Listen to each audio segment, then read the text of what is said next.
أعوذ بالله من الشيطان الرجيم بسم الله الرحمن الرحيم وما أصابكم من مصيبة فبما كسبت أيديكم ويعفو عن كثير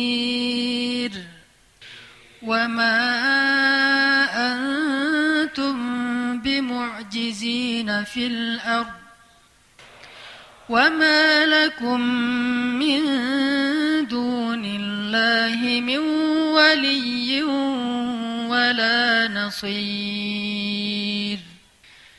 Ya, ini adalah surat Asy-Syura ayat 30 dan 31. Teman-teman yang dirahmati Allah Subhanahu wa taala, di ayat 30 Allah berfirman, "Wa ma asabakum mim musibatin fabima kasabat aydikum." Tidaklah kalian ditimpa dengan satu musibah kecuali itu karena dosa kalian sendiri. Sehingga para ulama mengatakan tidak ada satupun musibah di muka bumi ini, baik yang menimpa seseorang atau menimpa suatu kaum, kecuali penyebabnya adalah dosa. Gak ada satupun musibah, baik yang besar, bahkan yang paling kecil sekalipun, terjadi atau menimpa seseorang dan suatu kaum, kecuali penyebabnya adalah dosa. Sampai para ulama bilang, kalau misalnya saya, kata ulama, melihat dosa saya itu pada diri istri saya. Kecuali gak punya istri ya. Ngelihatnya kepada, jangan istri orang, bahaya. Saya melihat dosa pada diri istri saya. Contohnya gimana? Kalau misalnya ada kejadian atau istrinya ngambek, ada percekcokan rumah tangga, maka mereka akan mengatakan bahwa penyebab dari percekcokan itu adalah dosa. Bisa dosa suami, bisa dosa istri, bisa dosa kedua-duanya. Yang pasti dosa aja tuh.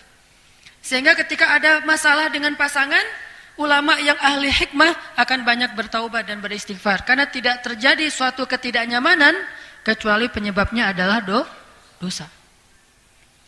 Jadi kalau misalnya ngerasa ada masalah dengan orang yang kita cintai, itu pasti penyebabnya dosa, istighfar. Terus ulama juga bilang, saya kadang melihat dosa itu ada pada diri anak saya. Gimana ceritanya? Setiap kali anaknya merasa tidak mau mendengar nasihat orang tuanya, pasti orang tuanya akan mengatakan ini mungkin karena dosa saya, astagfirullahaladzim, astagfirullahaladzim. Tidak mungkin seorang anak itu jadi keras kepala kecuali karena dosa. Bisa dosa anak, bisa dosa orang tua, bisa dosa dua-duanya. Terus mereka juga bilang, saya melihat dosa saya pada rumah saya. Jadi bagi mereka kalau atap rumah bocor, itu penyebabnya dosa. Sampai segitunya teman-teman. Atap rumah bocor, astagfirullahaladzim. Lampu mati, astagfirullahaladzim. Air nggak keluar, astagfirullahaladzim. Banyak tikus, astagfirullahaladzim. Pokoknya semua masalah yang kita alamin, sekecil apapun. Kalau buat cewek mungkin pas lagi pakai jilbab gitu, terus ketusuk jarum pentul, dikit kegores bawah sini, wah astagfirullahaladzim. Jangan-jangan saya terlalu banyak ya editan. Jangan-jangan saya kebanyakan editan, akhirnya Allah kasih tanda, ini tanda ngedit. Misalnya ya. Tapi kalau ngeditnya buat suami, teteh-teteh, itu hukumnya sunnah muakkadah. Sangat dianjurkan. Jadi sebelum suami pulang tuh ngedit dulu. Sensor, wah ada jerawat, pakaiin apa? Salon pas gitu. Jadi pas suami nanya, kenapa itu mah? Bekas jihad. Jihadnya adalah masak atau apalah. Kalau ngedit buat suami itu berpahala. Kadang-kadang pakai jilbab kan ya, terus kena pentul. Astagfirullahaladzim, ini ada dosa nih. Sampai jerawat, astagfirullahaladzim, ini pasti karena dosa nih. Bukan karena kangen ya, tapi karena dosa. Ada jerawat satu, dosa satu. Dan ulama juga bilang, saya melihat dosa saya itu pada hewan ternak. Jadi kalau mereka lagi meras susu hewan ternaknya, mereka akan memperhatikan kalau air susunya lebih sedikit dari yang biasanya, pasti penyebabnya karena dosa.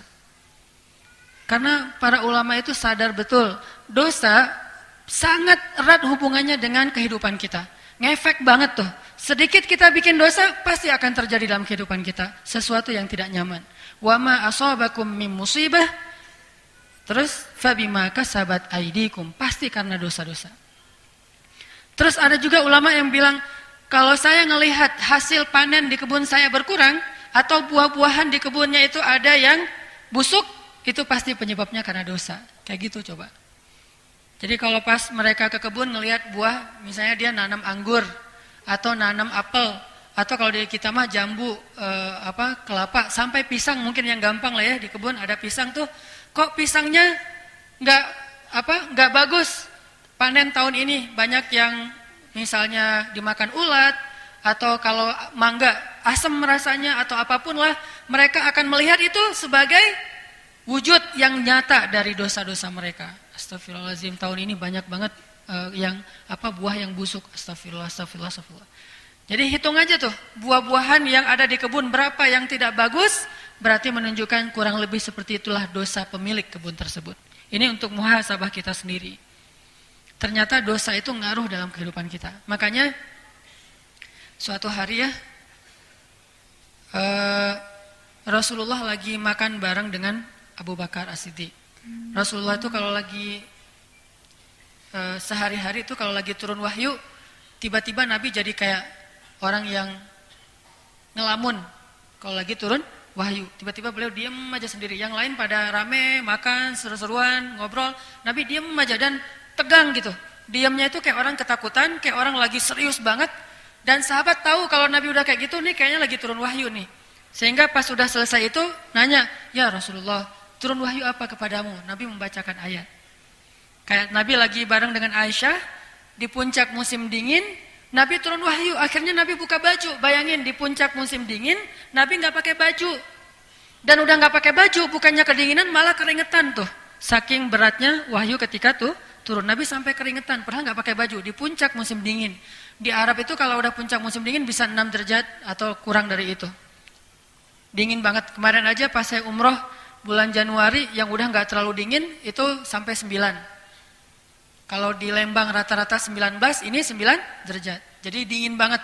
Dan itu udah pakai jaket yang biasa kita pakai di Bandung nggak ngaruh, harus double atau ditambah lagi gitu, berlapis-lapis.